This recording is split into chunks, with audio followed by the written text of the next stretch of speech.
The senator from Vermont. Thank you, Mr. President. Mr. President, it is no great secret that the American people understand how far removed the United States Congress is, and both political parties are, from their needs. They do polls out there, depending on the month, and Congress gets a 10% approval rating. On a good day, maybe a 20% approval rating. People understand that to a shameful degree, what Congress does is worry about the needs of wealthy campaign contributors, both political parties, and turns their backs on the needs of working people. A few months ago, Burlington, Vermont, not far from where I live, they shut down a road so that people could line up in their cars to get emergency food distributed by the Vermont National Guard. Hundreds and hundreds of people in Burlington, and true all over the state of Vermont. And by the way, Vermont probably is in better shape than most states in this country. We have more hunger in America today than at any time in the modern history of this country. This pandemic has been a disaster, not only from a public health perspective, but from an economic perspective. And economists tell us that working families today are in worse shape right now than any time since the Great Depression. And it's not just the children in America, the richest country on earth, are going hungry.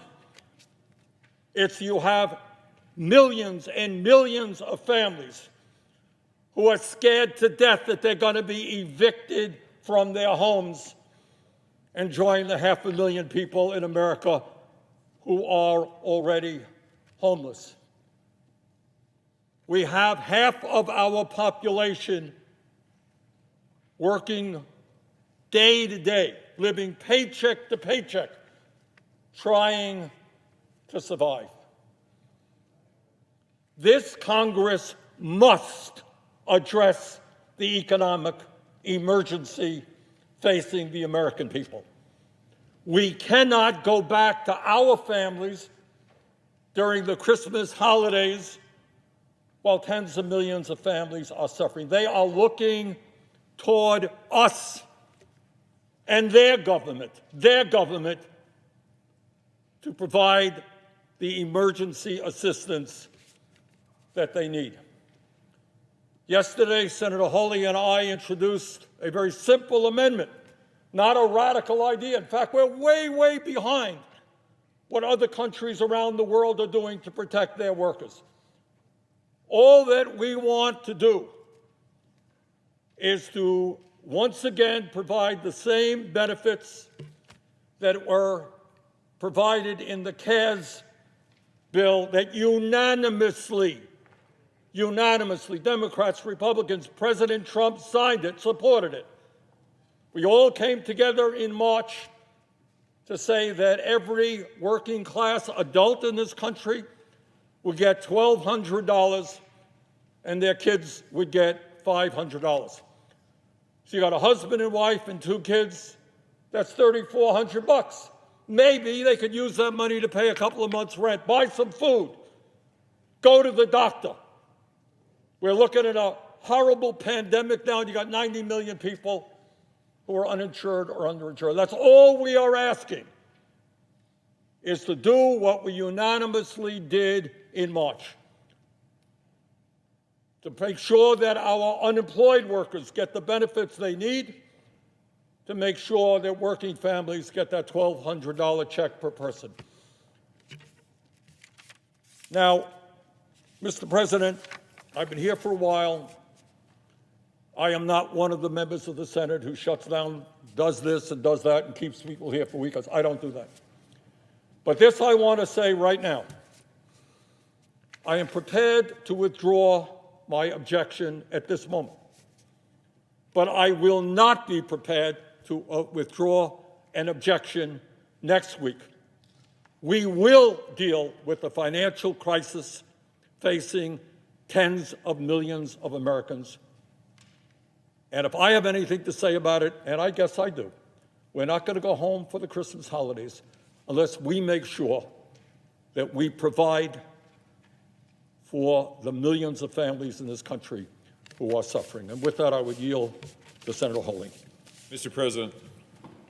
The senator from Missouri. Reserving the right to object, Mr. President. This is a very simple thing that we're talking about, and I can boil it down really easily. If the Senate of the United States can find hundreds of billions of dollars to give to big government and big business, surely it can find some relief for working families and working individuals. And I would just submit to you that it is working families and working people who should be first in line for COVID relief, not last. And that is why the amendment that Senator Sanders and I have proposed is so common sense. $1,200 for individuals, $2,400 for families, $500 for every child. And as Senator Sanders rightly says, every member of this body has voted yes in favor of this relief before. What's more, I can't figure out who exactly is opposed to it. The President of the United States has said that he is in favor of direct assistance. I thank the Majority Leader for his own support for direct assistance. The Speaker of the House has said that she is in favor of direct assistance, and that is why there is no reason why this body should leave next week before we vote on and approve direct assistance to working families. Now, let me just say one other thing. Let me tell you about a phone call I had with a friend of mine at home when this Congress approved direct assistance back in March. He texted me and then he called me and he said, I'm seeing this news about relief that we're going to maybe get a check. He said, is that real? And I said, yeah, that's real. And he said, well, I don't know. I'm worried about taking it. I mean, what if we spend the money? I mean, we could use the money, but what if we spend it? I can't pay it back. You know, it comes back and now I got to pay it back. And I said, you don't have to pay it back. It's relief because you need it, because you're a worker. This is a guy who works in concrete. That's his business. And he said, are you serious now? You're serious that we can keep this money? I can use this for my family? And I said, that's exactly what it's for. And his comment to me was, his words were, man, this is a godsend. There are families like that, not just all over Missouri, not just all over Vermont, but all over this nation, and they are in need today like they were in need in March, and it is incumbent upon this body to act. And we should not leave until we do act. So having reserved the right to object, Mr. President, today I do not object, and I yield the floor. Mr. President, I withdraw my objection. Is there objection to proceeding to the measure? Without objection. Majority Leader. I ask unanimous consent the bill be considered read a third time. Is there objection? Without objection. I know of no further debate on the bill. If there's no further debate, the question is on passage of the bill. All in favor say aye. Aye.